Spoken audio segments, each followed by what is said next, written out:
hoy el gobierno de Estados Unidos ha declarado emergencia nacional ante la crisis de opioides. La adicción a estos calmantes para el dolor y a la heroína es tan grande en la Unión Americana que solo en el año 2016 unas 60.000 personas murieron por sobredosis. Esto significa un aumento del 19% con respecto al año 2015.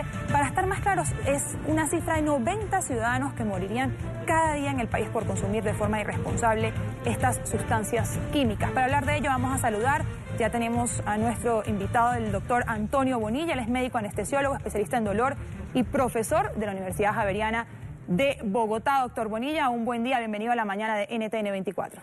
Muchas gracias por invitarme. Karen, ¿qué tal? ¿Cómo estás?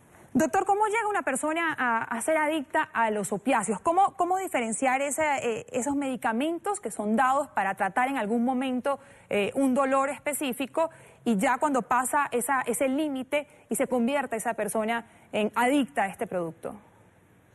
Pues mira, existen muchísimos factores por los cuales alguien puede llegar a ser adicto a una sustancia.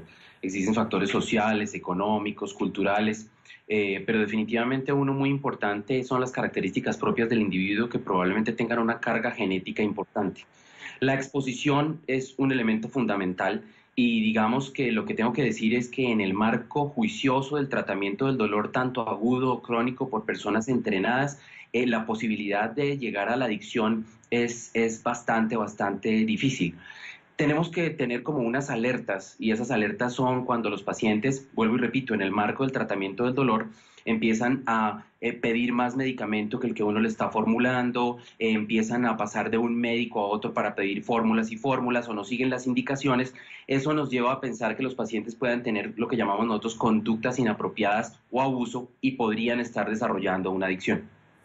Ahora, estamos hablando de que tan solo en el año 2016 en Estados Unidos unas 60.000 personas murieron por sobredosis de opioides. ¿Cómo se puede atacar esta crisis que se ha declarado en Estados Unidos? Porque escuchábamos al presidente Trump decir que van a dedicarle tiempo y dinero, pero ¿de qué manera se debería atacar para frenar, para impedir que sigan muriendo personas de esta manera? Yo me imagino que lo que sucederá en el transcurso de los siguientes días es que se generarán unas políticas en salud tendientes a controlar mucho el uso de opioides, tanto de manera lícita como de manera ilícita, porque digamos que la mitad del problema es opioide o medicamentos opiáceos que los individuos encuentran en la calle y otro que es un elemento muy importante que son aquellos que están en el tratamiento del dolor y empiezan a tener ese uso inadecuado de los opioides. Esto yo creo que es un problema bastante complejo, como te digo, tiene muchos factores económicos, sociales, las características de la sociedad y elementos sociológicos como tal. La relación médico-paciente en los Estados Unidos y en los países industrializados es bastante compleja. Los pacientes exigen resultados a toda costa y eso es lo que lleva a los médicos a veces a salirse de las normas que ya están establecidas de a quién le doy y cuánto le doy en términos de opioides. Creo que un elemento muy importante que tenemos que tener en cuenta o que deben tener en cuenta en Estados Unidos es el proceso de educación tanto de médicos como de los pacientes acerca de cuáles son los límites en prescripción de opioides. Ahora, ¿es este un problema nuevo o simplemente es ahora que el gobierno de Estados Unidos ha decidido atacarla? La verdad es que los primeros estados que decretaron este estado de alerta lo hicieron en marzo. Estados Unidos acabó de tomar la determinación recientemente, en los días pasados, pero esto es un problema que viene de casi 2 décadas, probablemente en los años 90, cuando la institución rectora de salud de los Estados Unidos, de acreditación en salud de los Estados Unidos, determinó que el dolor estaba inadecuadamente tratado.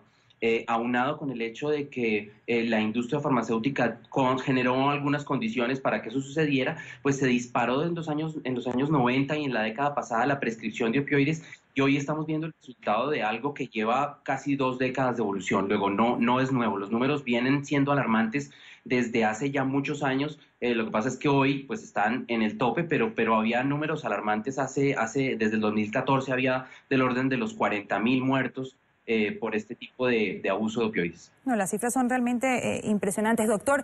¿Y esta crisis podría quizás trasladarse a otros países de la región? ¿Tendríamos que los gobiernos quizás de nuestros países tomar en cuenta estas acciones para evitar que nos afecte?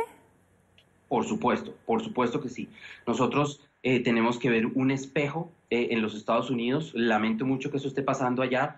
Países como Canadá tienen problemas similares, Australia tiene problemas similares, Europa los está siguiendo, algunos países del Medio Oriente inclusive, y digamos que lo que nosotros tenemos que hacer, por ejemplo, como Latinoamérica, es ir a un poco a estudiar más cómo es el alivio del dolor en nuestros pacientes, quién prescribe estos medicamentos, a quién se los prescribe, hacer un balance entre ese alivio del dolor que debe suceder. Eso digamos que es uno de los miedos que yo tengo, y es que este fenómeno haga que se restrinja la disponibilidad de estos medicamentos que son importantísimos, tanto para la anestesia como para el uso del dolor. Pero lo que pienso es que en últimas nosotros tenemos que hacer una balanza entre eso, el potencial de abuso y un adecuado alivio del dolor, y educar tanto a los médicos como a los pacientes en cómo se deben hacer las cosas. Claro, lograr un balance en lo que es el uso correcto de este tipo de productos. Muchísimas gracias al doctor Antonio Bonilla, médico anestesiólogo, especialista en dolor y profesor de la Universidad Javeriana, por habernos acompañado aquí en la mañana de NTN 24. Un buen día para usted. Buen día.